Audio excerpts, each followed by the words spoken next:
This is Holy Joe Rock and Roll reporting to you live and unscripted Saturday, January the 7th, 2018. So, I hope you like the new studio. Spent a lot of money on this thing. But, yeah, today, on this video, just kind of impromptu, I'm trying to get this software to work right. I wanted to talk to you about retirement and the FU money. Okay? Now, when I was coming up, they said, the so-called financial experts said that you needed to have $1 million triple tax-free in order to retire in the United States. And I always thought that's bullshit. That's complete bullshit. I knew a guy who was working, he was a consultant at a bank, and he told me that, you know, any consultant worth a damn could be making $1,000 a day. And apparently he was making $1,000 a day, right? Because then he told me that he had this great tax guy, tax lawyer, tax attorney, tax preparer, who he made $290,000. This is probably around 1995-ish in New York. He lived in New Jersey, but he worked in New York City. He said he claimed he made $290,000, but his tax guy got it down to only $90,000. And but this is the same guy who wrote me a check for $10,000 for a project, bounced the check. I took his ass to court. He still refused to pay. So, yeah, you take it as you might, okay? But he was also one of these guys, proponents of, you need $1 million triple tax-free, meaning it would be in treasury bonds, T-bills, which would be tax exempt from both, well, federal, state, and local taxes, okay? That was his strategy, and maybe he got there. I don't know. But for me, I was like, that's bullshit, because I'm living in a house, a 4-bedroom house that I bought, and I got it when the market collapsed in around 1993 or 1994. So my mortgage was only $665 a month. And this is an hour drive from New York on Long Island, okay? Right? So I'm already looking at saying, why do I need $1 million, man? I need $650 a month, okay? And my mortgage will be paid off by the time I get to retirement age. But of course, the taxes in New York, that's what's going to kill you. They started out being around $400 a month in taxes, so now you're up to about $1,000, or your basic nut, plus utilities, plus food, and plus transportation or whatever else you need, right? So that's what they say, right? That's what they say. But obviously, this is not me doing this. This is what the financial experts would also tell you, that if you're young, if you're in your 20s, you're just starting out, if you save like $200 a month, put that in a tax-deferred account like a 401k or an IRA, and if you're getting around 6-7% on average return, you know, by the time you're at retirement age, you will have over $1 million in that account. Some number like that. If you got 40 years, right, of consistently saving, and just don't touch that money, you can certainly achieve those kind of numbers. So that's really the strategy that you want to consider as your best strategy, probably your best strategy. And the reason why I think this is important is because, at least for the next 7-8 years, as long as Trump is in the White House, you can expect good economic growth and a good return. The S&P 500 is reporting record profits. Record profits, okay? The economic growth has been over 3% for the last 2 quarters in a row, and Trump is just getting started, okay? The tax cuts were just passed, right, as we know, a few weeks ago, and when they fully kick in, when they start to kick in February of 2018, so next month, that's when people are going to start seeing extra money in their income, right? Because they're going to be taxed less. So what I'm trying to say is, if you are one of those people who is working and is seeing an extra $200 a month, let's say, in your income, and you haven't started saving for retirement, this would be a good time. It's not going to impact your lifestyle. It should not impact your lifestyle, right? This is extra money. So whatever you were spending previously, now you got an extra $200. Just use it as an example. Put that money in an account and start saving it. Okay, now, do you still need $1 million? Now, who knows, right, what the future is going to be, if we're even going to be having a U.S. dollar, if the Fed's going to collapse, if there'll be who knows what, right? But the truth is, I don't see anything in the near to midterm that's going to cause a dollar panic or cause a dollar collapse, okay? But if you start saving now, you can have a good amount of savings, not including your house, right? Because let's say you bought a house or an apartment, and that's going to be paid off, you know, in whatever. Hopefully you can pay it off a little bit earlier, 10, 15 years.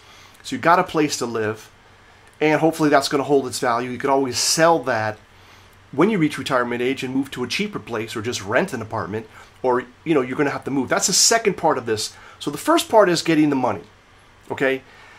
And that's just saving the money, or making more money, or getting a second job. Now that's another thing. A third thing is that there's a lot of open jobs out there.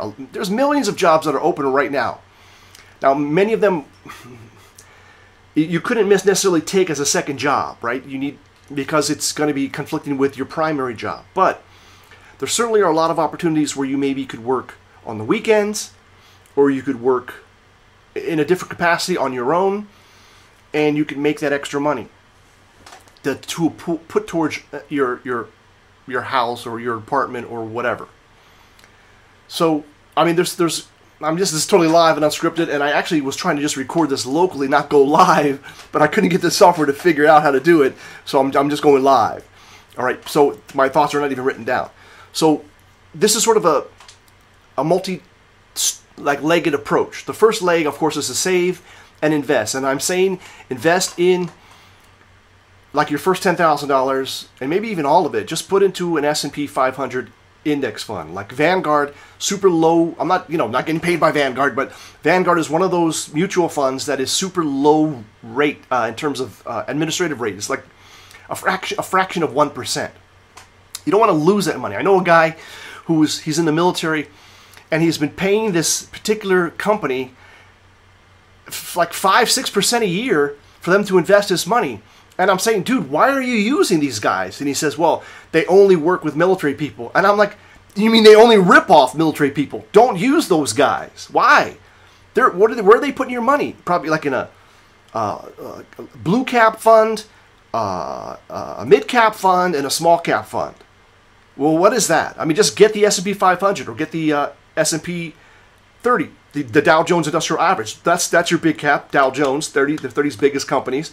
S&P 500 includes those 30, plus another 470 biggest companies, right? So that right there, just that could just be your big nut. And it currently pays around 2.5% in a dividend from the S&P 500. So all those companies, you know, you own a part of them, so they're going to pay, and that adds up to around 2-point-something%. So right there is like 2-point-something% in dividends, plus the expected growth of these companies over the next 10, 20, 30 years, depending upon how much time you have for retirement.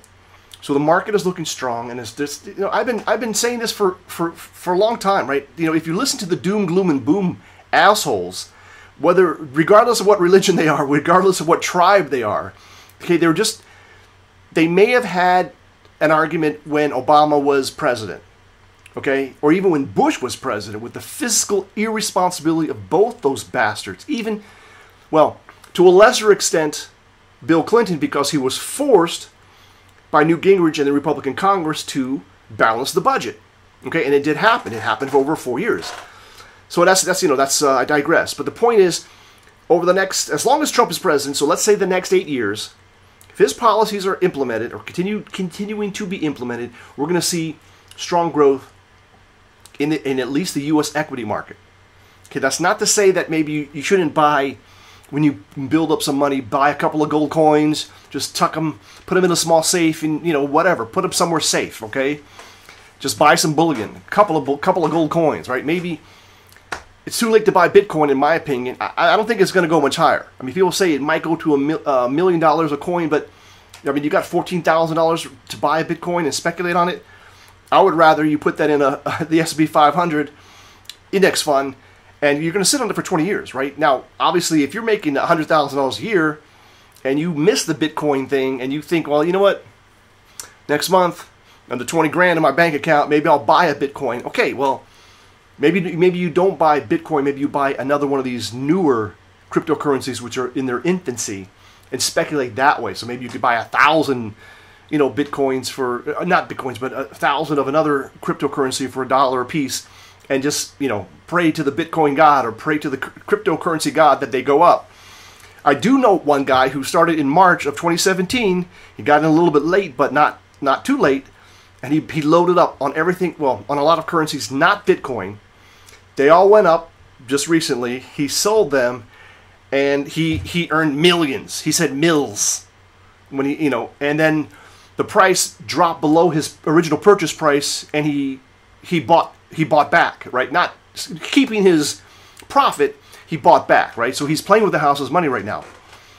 That's pure speculation. I'm not into that, I'm just not into that. I mean, that's not my thing, and maybe it's not your thing. But obviously, if you have extra risk capital, that by definition means money you can afford to lose.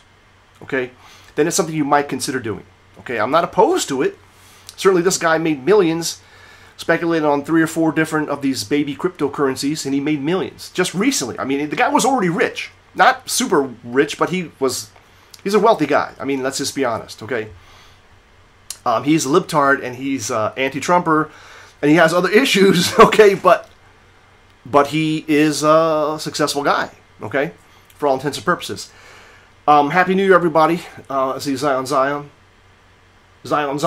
So, and other people in the chat room. Definitely Happy New Year. So listen. That's number 1, okay? Invest, save, okay? Even if it's $200 a month, just don't touch that money, let it grow, okay? Just think 5, 10, 15 years out, okay? If you can consistently do that. Second thing is try to buy a piece of property, okay? A place that you can live. Now, maybe it's an apartment. Maybe you get lucky and you can get an apartment for $100,000. A decent one, right? Not necessarily a super duper one, but whatever. Just some place that you can live, right? So that you're at least building some equity in that property, okay? And keep in mind, want to keep in the back of your head, what if I get a job somewhere else? Can I rent this place out? And can I rent it out to at least cover the running costs? Okay, covering the mortgage and the taxes. The renter would pay that. Just keep that in the back of your mind, okay? I know a person who, I mean, to me this was insane, okay? She was making decent money, okay? She got divorced. I mean, she got a small settlement, let's say $20,000, $30,000 out of the divorce, okay? But she had her own money. He had his own money, so they parted ways. She had other monies, but she bought this townhouse. She got a mortgage in Washington, D.C. area for like $550,000. Now, it's a single person. She's single now. She has no kids, just for herself. And I was saying to myself, are you insane? Because her monthly nut is like let's say $3,500 is her monthly nut. And I'm saying, can't you rent an apartment in the DC area for like $1,000 and then save that $2,000, right? I mean, because she bought like a 3-bedroom house. It's like I don't know if you call it a colonial, like these row houses in the DC, Baltimore area, right? And that, to me, that made no sense. Okay, then she lost her job. She moved to another state. And she wound up renting one apartment, but she freaking hated it. Then she moved to another apartment. She freaking hated that. And then, I guess she's been on that job in the other state for over a year now. And she's moving back to her house in the Baltimore, D.C. area, whatever. And I saw that, and I said, how are you moving back? I thought you had this new job in the other state. And she lucked out. She got very lucky. The type of job that she has is sort of like let's call it a salesperson, pre-sales person. So she does a lot of travel, so she does not have to be on site. Okay? So she was very lucky that she was able to transition, still working for the same employer, but basically it doesn't matter where you live because they're going to fly you to wherever you got to go, these different conferences and seminars and stuff like that. Okay, but think about that. She's saddled with this like $3,500 nut on a townhouse that's, maybe it is still worth $550,000. Maybe she could sell it for $600,000, and not lose any money per se, but the point is, why? Why do that? She's getting close to retirement age. She probably got another maximum 10 years because she's in her, I'm going to say close to her mid-50s, like early to mid-50s, all right? So she probably could work another 10 years. Now, she does have a pretty good stash of cash. I'm pretty sure. She hasn't divulged this to me, but based upon, I know that she's a cheap person. She's very frugal, and she's had this man in her life, her husband, who basically paid all the bills for the most part. Although she did claim that she paid like $20,000 or $30,000 on some thing they did jointly together, so that's why she got this sort of money to continue on. Okay, I digress, but I'm just saying, think about that as a story, as sort of an anecdotal story of maybe what not to do. Think about the amount of stress that she was under, because she was under a lot of stress when she lost that job, and she was out of work for about 6 months, and and then, you know, of course, that's when she started calling me because she needed a friend. I certainly wasn't going to bail her ass out, but you know, once she got the job, she stopped calling me. Okay, which is fine, whatever. You know, just, you know, you have close family, you have not so close family, you have good friends, and you have acquaintances. And I'll probably put her in the acquaintances category, but I have known this person for a long time, so it's maybe borderline acquaintance and friend area, okay? But definitely not a close friend. Anyhow, just a quick aside. So definitely, look, save the money, buy something that you can invest, you can hold on to, or that you can flip if you have to, and also diversify, right? So maybe, like I'm saying, like if you have a place to live and you have money that you're saving, you're investing, and maybe you have a couple of gold coins and maybe some silver coins, you know, like say 1 or 2% of your net value, let's say, you know, minus your mortgage, right? So like, you know, whatever, just to have, right? Just in case. It's just really more of an insurance plan versus an actual investment plan. You know, if the dollar were to collapse, at least you'd have a couple of gold coins and some silver that probably would get you through whatever, you know, get you through to when things stabilize, okay? So how much money do you really need for retirement? This is maybe the kind of the final chapter. Let's talk about that, okay? Because probably by the time I was 28, with a $660 a month mortgage and $400 state taxes, whatever you want to call it, my utilities were probably, let's just round it around $400 for utilities, and then food budget another $400. We're talking, what is that? $1,000, less than $2,000. I could live really comfortably. $2,000 a month. I could live really comfortably. Okay.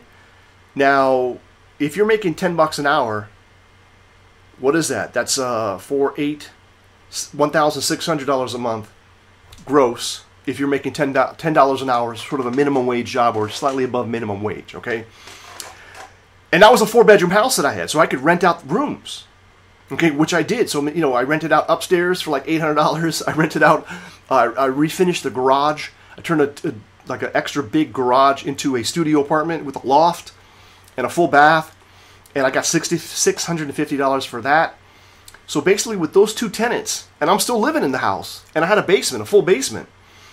You know, I was covering the nut for a little while, and that's actually when that sort of happened is when I discovered Poland, and I moved to Poland, and basically I always had a place that I could go back to, and basically those 2 tenants were I wasn't really making any money, but those 2 tenants were covering more or less the nut of that house, so it wasn't costing me anything. And then, you know, when I moved to Poland, maybe I was spending $500-$600 a month to live here. That's early 2000s, 2003, 2002, 2003, 2004 time frame. It's a little bit more now. You probably would need at least, you know, at least $1,000 a month, maybe $1,200 a month to live in Poland, to have a place like an apartment. You don't really need a car if you're living in a city center, and it's going to be even cheaper if you're living in a smaller city. I mean, look, if you're living in Krakow, the center of Krakow, it's going to be more expensive. Although there are over 100,000 students here, so where do the students live? The students live in not just dormitories or student housing, but they live in people's houses or apartments.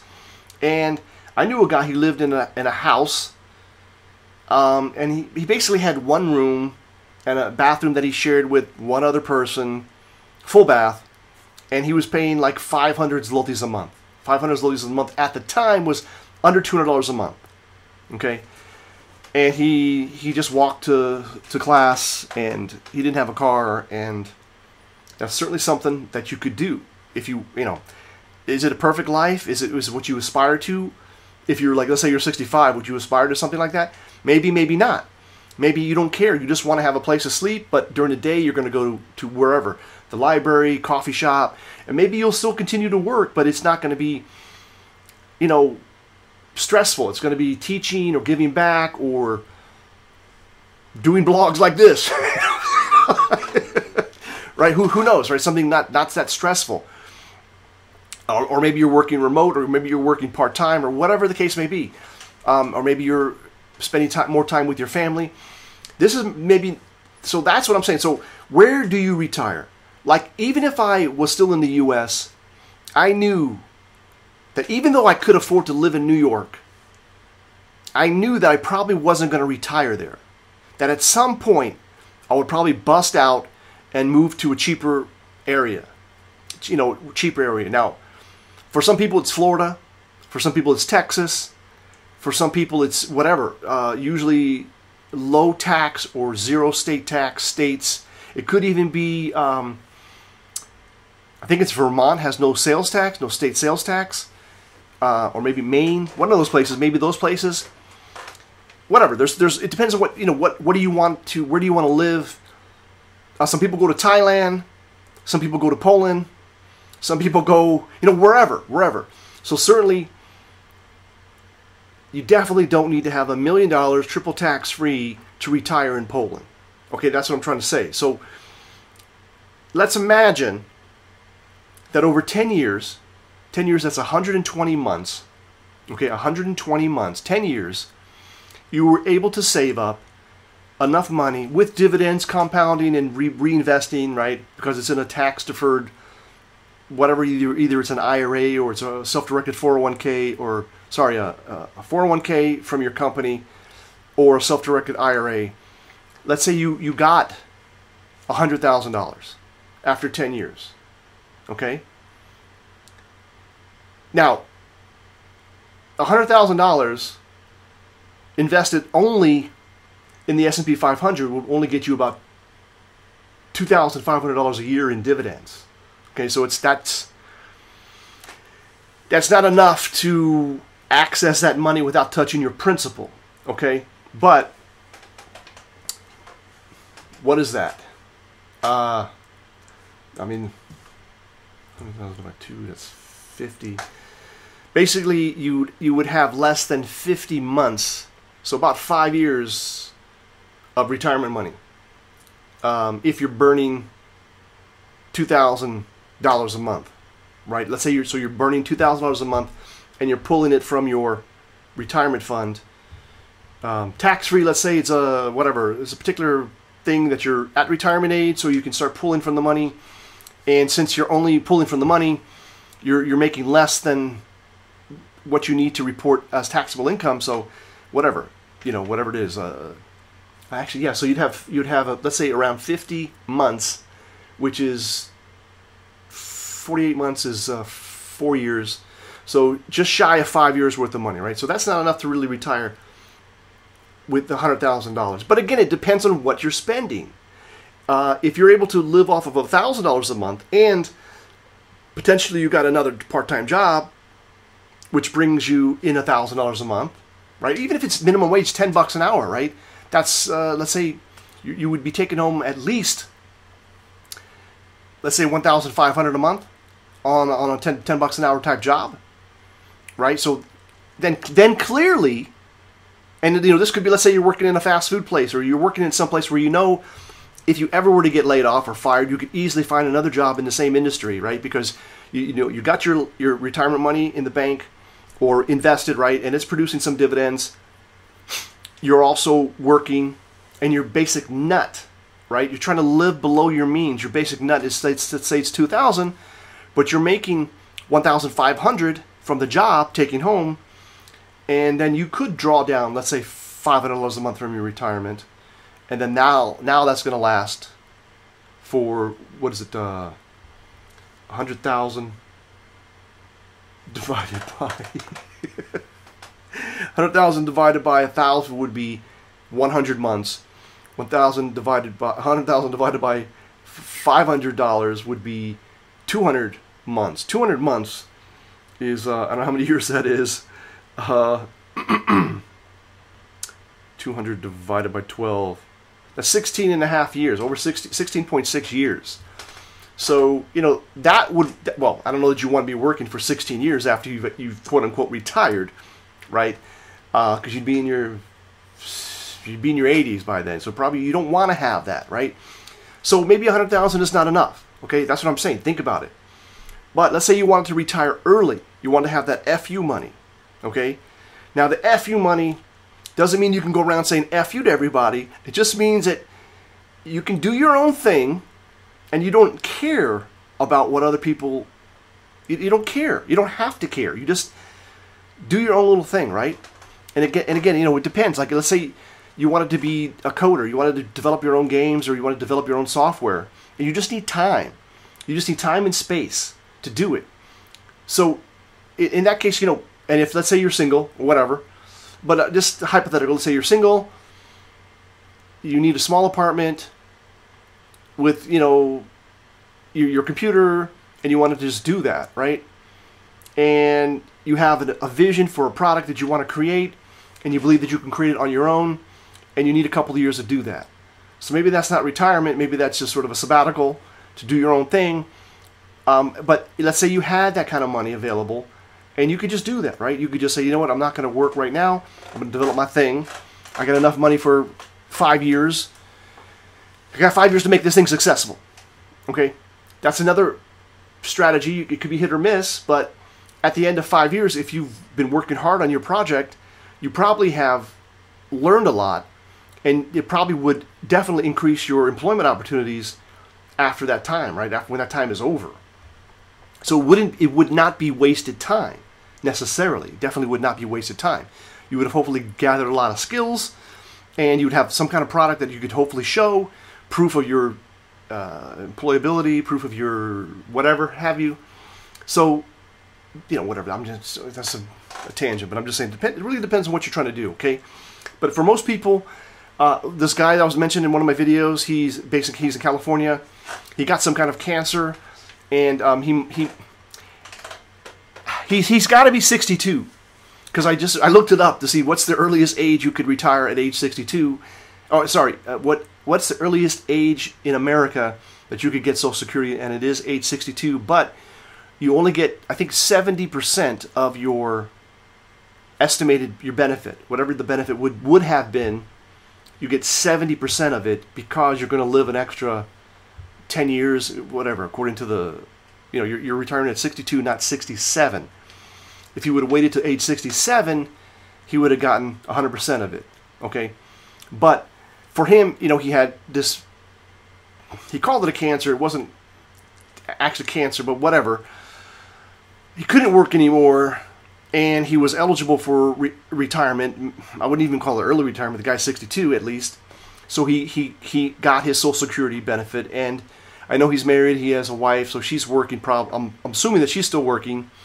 So between the two of them, he's able to live, and that's it. So he's living basically off of Social Security, his savings. I know he was making good money, and I think he was a very frugal person. I remember he was driving like a 20-year-old Volvo, like the very original boxy orange Volvo, and that was in 2006 when I knew him. That thing was at least 20 years old, still ran, and he was not embarrassed, man. He was just like, yeah, man, the car still works, right? And he was making a lot of money. He was making more money than me, right? And although my wage was down from what I'm used to, but he was making even more money than me, which I was surprised. Anyhow, as far as I know, he has no kids, so that could be also an option, right? For if you're going to get to age 62. But let's say your goal is to retire by age 30. Okay? Then if you're in your 20s, you need to start preparing for that now. And I've been meaning to do a video on MGTOW I don't believe in MGTOW for forever.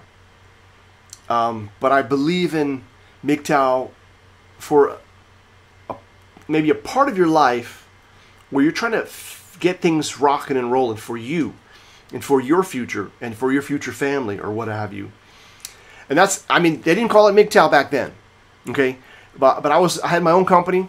I was working really hard, and essentially, just by accident, not that I wanted to be MGTOW, but just by accident, I just accepted the fact that, listen, I'm not even going to go out to the clubs. I'm not even going to try to date. I'm just going to focus on my business, give it like 5 years, really build this thing up, and see where it goes. And it turned out to be a super successful strategy. Kubula? Who's that? Hang on. I guess you'd say Kubala. Yo, Joe. Hey, what's up? Don't distract me too much, man. But anyhow, yeah, so MGTOW, for men at least, not as a reaction to feminism, although it might be in your case, but just as a way to focus, to allow you to focus on your business, whatever that is, whether it is a company that you're running or it's your employment opportunities, focusing on your employment opportunities and really trying to be really good at your job so that you can earn more money or whatever, whatever the case is, okay? And the reason why this is important, especially if you're in the U.S., is that there's a lot of opportunities right now. I see them. I mean, I had to stop the subscription from these emails because I was getting, 57, 60 of these jobs every day from different companies, from multiple companies, and they were different jobs. These are IT jobs, IT-related jobs, but maybe you're not in IT. Maybe you're blue-collar. But there's a lot of blue-collar jobs coming online that have come online, and we're told that now under Trump, that blue-collar unemployment is at the lowest it's been in 20 years.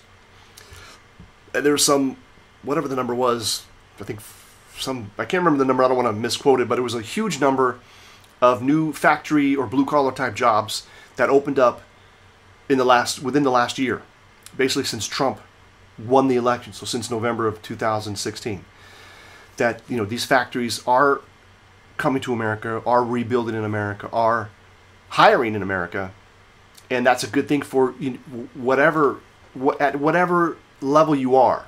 If you're blue collar, skilled or unskilled, or if you're white collar. And when I mean white collar, I mean skilled. I don't mean you studied some science, some studies. I mean studies, right? If you are in some kind of a liberal arts program and doing some kind of studies program, women's studies, black studies, slave studies, white studies, you're wasting your time. You're absolutely wasting your time. I mean, I'm lucky that I didn't experience this stuff when I was in college. Maybe sort of tangentially, because when I was in college, the only big thing was the South African thing, and there was this whole divest, like they're talking about for Israel now, boycott, divest, and boycott, divest, whatever, for Israel. They're talking about now. They were talking about that for South Africa, and I'm an engineer. That's what I studied. I studied engineering. So in my school, there was nobody basically into the social justice warrior shit, except for one girl. There was one girl, and I think she originally came to the university to study. I want to say either architecture or computer science. Then she switched to history, I think, and then she left the university. She went to some other university. So she didn't make it as an engineer. But for those of you who are able to go to an engineering college, get an engineering degree, whether it be civil engineer, electrical engineering, computer science, you're in a good position.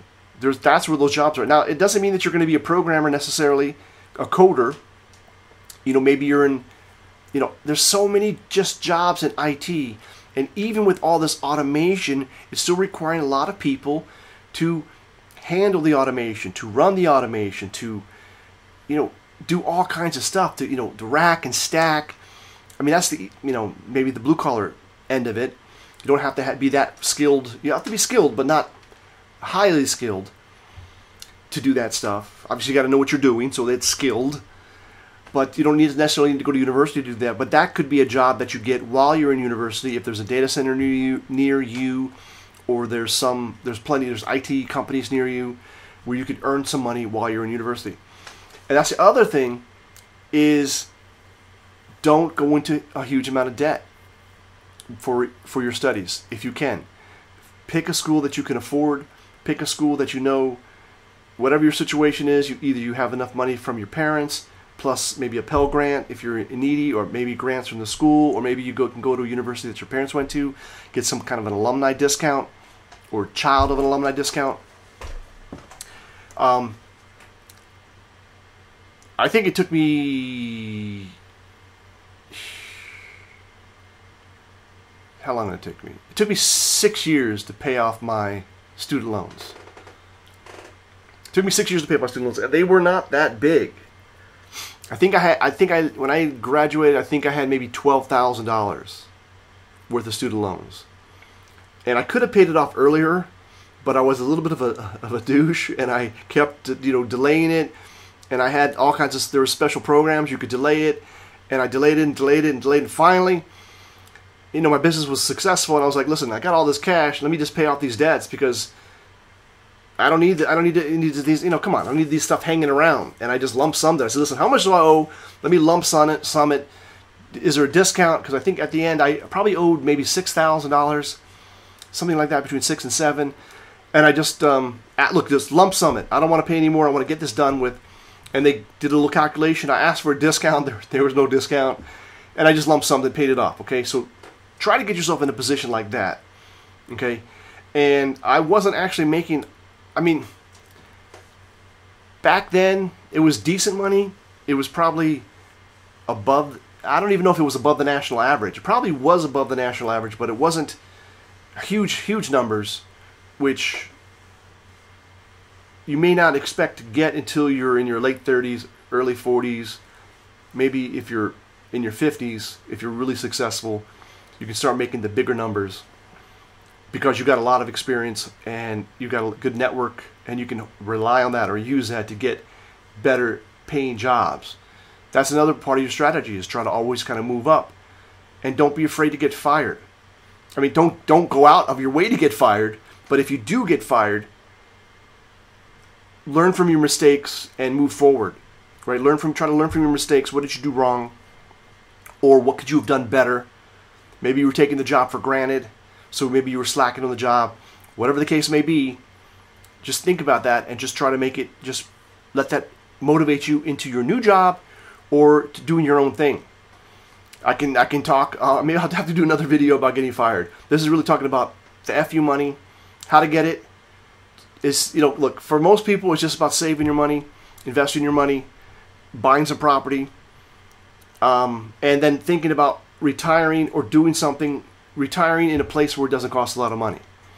Okay? So, that's what I wanted to share with you. And certainly, there's been several times in my life when I did not work. I was not working, either by choice or by not choice. But I was okay because I had plenty of money. Not that I live a lifestyle that's really not a showy, not a flashy, not an exaggerated lifestyle. I got neighbors that are driving crazy cars. They've got a nanny. They've got all kinds of crazy stuff, but they don't own anything. They got mortgages on everything. You know what I mean? They're working their ass off. Both mom and dad working their ass off. They got kids, and what kind of life is that? What kind of life is that? It is. That's a life, but does it have to be that way?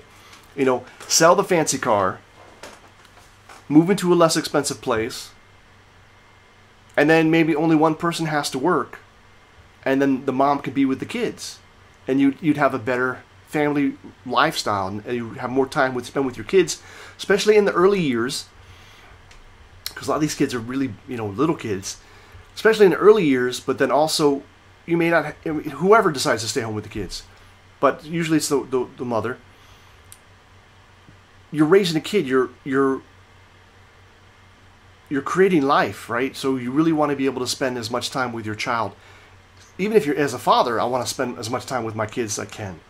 Sometimes it's stressful, but sometimes it's not stressful. It's really exhilarating. It's really fun.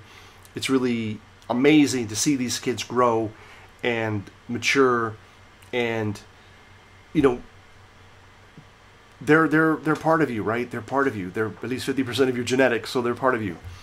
So anyhow, I keep digressing. I should have scripted this thing out a little bit, at least have some bullet points. But just to kind of recap, the FU money, how to get it. Definitely you want to be able to put yourself in a position where you're in demand, therefore you can get higher wages, which means you could save more and you can invest more, and therefore you can more rapidly get that FU money. So that's why I recommend true sciences, computer science, engineering science, whatever, chemical stuff, biological stuff. Any of these sciences, if you're going to be studying that stuff, those are going to be important, right? You got to look to what you want to do, and also try to do something that's really attuned to your strong points and attuned to what you're really interested in. Okay, if you're really interested in solving problems, then engineering is definitely a field you want to go into. It's really, I think this is why men are attracted to it, because engineering and science, it's very logical. It's very methodical, very logical, and that's how men think for real men, not soy boys. But that's how real men think. But even soy boys, I guess, probably to a large extent. But right, that really we're thinking logical, orderly, structurally, and that's what science teaches you, these disciplines, right? There's formulas, there's processes, there's rational, scientific processes that you can go through, right? And that's a very masculine trait versus the feelsy, attention-getting, and this is a stereotype, but it's largely true, that women have, right? I don't care what country you're coming from, or what country your wife comes from, but I've had wives now from Europe, from America, and it turns out, in the end, the woman part of things is the same. They still want you to buy shit you don't need with money you don't have to impress people that she doesn't even like. And you need to be strong against that. You need to be able to talk her down. Say, listen, baby, this is what we got. We can't do it. And refuse to do it. In fact, my first marriage ended in large part because of that. Because I refused to be a sucker. I refused to be, imagine me trying to sell my house, which I would have made some money off of it, to buy a house that was 3 times more expensive, where the taxes were not $400 a month, but $13,000 a year, so over $1,000 a month to start with, okay? I would have been 10 minutes closer to the job, okay? 10 minutes closer. I mean, it's not worth it. And now it would have been joint property, so I would have lost control over that house, all right? In the event of a divorce, which in fact is what happened. So because I had a premarital house, I did get screwed partly on it, because then it became marital once we got married. It's a long story, but anyhow, there's ways that you can protect yourself. You got to talk to really good financial people, really good advisors, and never tell your wife how much money you make. Okay, you don't necessarily have to file joint tax returns. She actually didn't want to file it jointly with me, but I knew how much money she made, and it doesn't matter. She refused, so whatever. Do your own thing. Do your thing, baby. Didn't really affect the tax returns anyhow, but that's another way to do it. But definitely, if you're investing your money off the jump, right? As soon as before that paycheck comes home, or before that money is deposited into your account, a portion of it is going into your 401k or going into your IRA or whatever, That's money you're not even seeing, and definitely even if she sees your stuff, she's not going to see that. And that's not something that you need to report necessarily, okay? So, look, get a good education so you can get a job that's in high demand. Regularly save your money. That means every month, okay? Depending upon what age you are, it depends upon how much you need to save. But if you're younger, you could save less per month. If you're older, obviously you need to save more. But hopefully as you're older, you're making more. But don't wait until you're older to start saving. Okay, I heard this stuff and I started early. Okay, and it wasn't even a lot. It was like $50 a month. And I wasn't regular. But when I started making more money, I was doubling down, okay? And I had some big wins, but I also had some decent losses. But the wins, you know, your winners are going to be so big, hopefully, compared to your losers that, you know, yeah, you're going to hate that you lost on some things, but you're going to be happy that you had a diversified portfolio, and your winners, you just let them run. Take some off the top, right? Definitely play with the house's money whenever you can. But that's just the best of both worlds, right? Diversify, income from your job, income from your investments, keep investing, property, so you have a place to live, and you also can be building equity in that property. MGTOW when you're starting out, right? Don't waste your money. Don't waste your money on wine, women, and song, okay? If you're an alpha dude and you can get the women without wasting the money and time and all that shit, okay, that's fine. Yeah, that's fine, and you can build up to that. That's how I was. You know, it didn't take much effort for me to get girls, okay. But the point is, if they were very needy or if they were very materialistic, that's not the kind of woman who attracted me. So that's another thing. Focus on the women that have the same values as you, so that you can grow together. And you'd have a more better relationship anyhow, because you're after the same thing. You have the same values, okay? That's really important, and not be tricked by fake up, meaning makeup, fake up, or other physical things, right? Which may don't be pussy whooped. Is what I'm trying to say. Don't be pussy whooped. All right. That's what I'm trying to say. Be your own man, okay? And for women also, I mean, it's the same thing for women too. You know, hopefully you can find a good mate, find a good man, but also just let your true colors show through, right? And you will hopefully attract the right person. But you know, for women to be in their, you know, I've seen this so many times, man. You know, women in their late 30s, 40s, never married, no kids.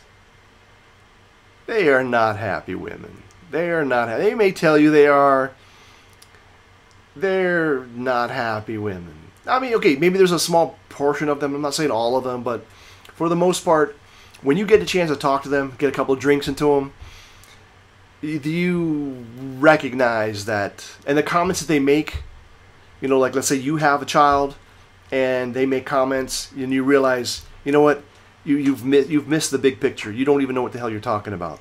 You've missed, you know, it's never going to happen for you. So wait a minute, I don't know where that came. I don't know where that came from. Just pull that out of my ass. But okay, that's the strategy. Okay, let's recap. Last time I recapped. Get yourself in a good position. That means get educated or work hard. You don't necessarily have to go to college.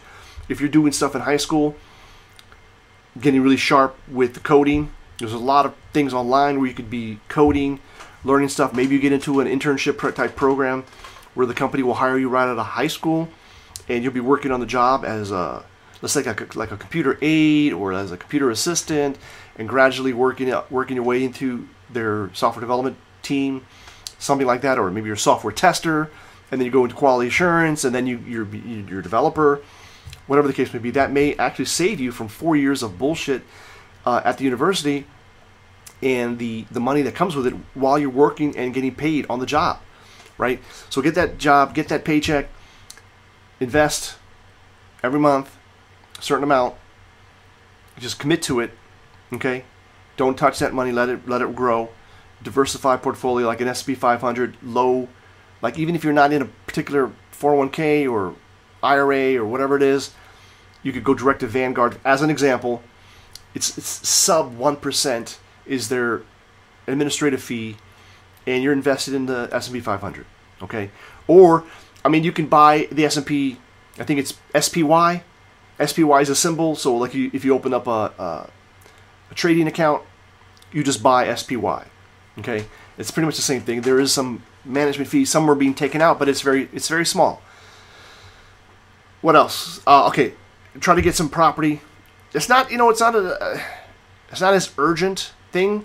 Let's say you're sharing an apartment with a friend, a really cool guy, and your monthly nut is $600 a month.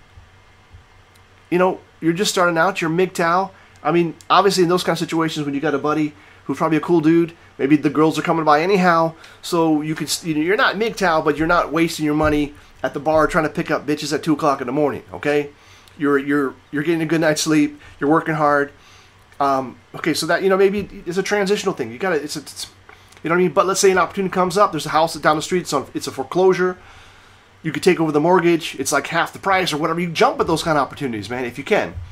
Right? Maybe you get an equity partner. That means maybe your best friend. You say, look, dude, let's do this, man. Let's split up the house if you want to. Like say, look, these will be my rooms. This will be your rooms. Let's just, just like we have an apartment together, share an apartment. Let's just do this, right? And it's a little bit more money per month, but we can do this, man. And then if one of you is super successful, maybe you buy out the other person, right? Maybe you get to a point where you have a certain amount of equity in the house, then you refinance it to pay off one of your partners. Okay, so all kinds of ways to do that. So that's building your wealth, building your way on to early retirement, getting that FU money. Okay, you don't need $1 million triple tax free. You don't. You could do. It depends, but it depends upon what you're trying to do with your life. But let's say you get to age 65, you're forced to retire. The reason why they're saying $1 million triple tax free is because they're saying you need $50,000 for the next 20 years, and you're going to start sucking that money out of this $1 million. Who the hell needs $50,000 in retirement if you're living below your means? I mean, that's a lot of money. That's $4,500 a month. I mean, if you're retired, and then that's just crazy. That's even in the U.S., man.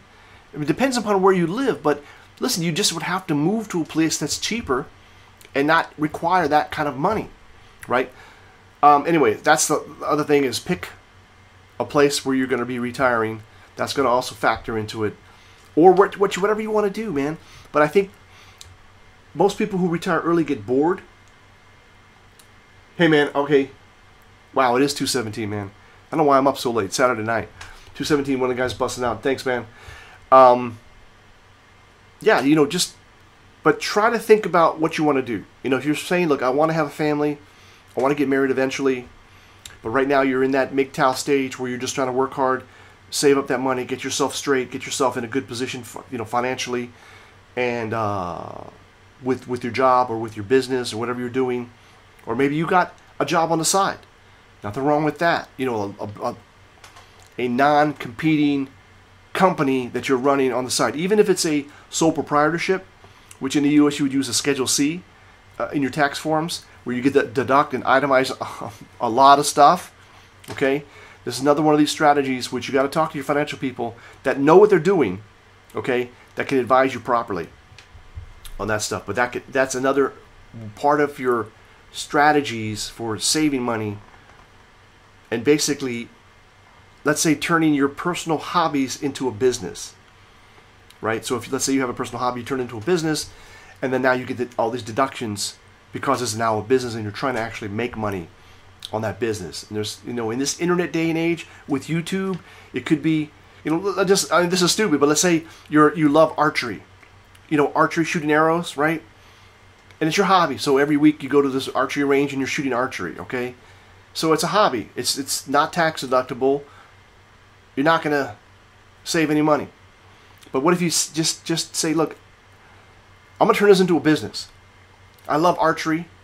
I'm going to live stream my archery events, I'm gonna do videos about how the best to shoot, and you know, that's my business model. I'll get money from advertising, which is bullshit. Or maybe I'll do training, you know, tutorials over Skype, whatever it is, right? I'm just, you know, just brainstorming. It just came to me, right? I don't recommend this to business necessarily, but let's say it is. Well, suddenly now you're in business, and even using the Schedule C as a sole proprietorship, you don't even necessarily have to incorporate. Although, since we're talking about bow and arrows, which could be deadly, you probably want to incorporate that thing and get some liability insurance just in case. But now you have all these deductions, and now your hobby becomes a business, and now what you were going to do anyways becomes a tax write-off, further saving you money. Okay, and that money that you save, you should invest, like I said earlier on, in these other, either back in your business or in like an S&P 500 type index fund, which just makes it easy.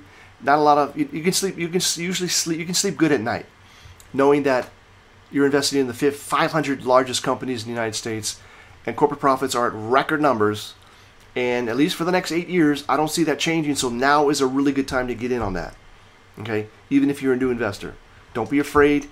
You're going to be so happy when after 3 months, your first quarter, you see your dividends, and you're like, damn, I made that kind of money just by parking my money there. I'm not getting anything from my bank account. I'm not getting anything from my checking account. And you're going to be so happy, and it's going to help motivate you to keep doing it. So I hope this has been helpful. I've been kind of, oh my God, coming up on an hour, man, 56 minutes. I didn't even necessarily want this to go out live. I was trying to see how can I record this locally. It wouldn't let me do it, but I digress. Thank you for watching.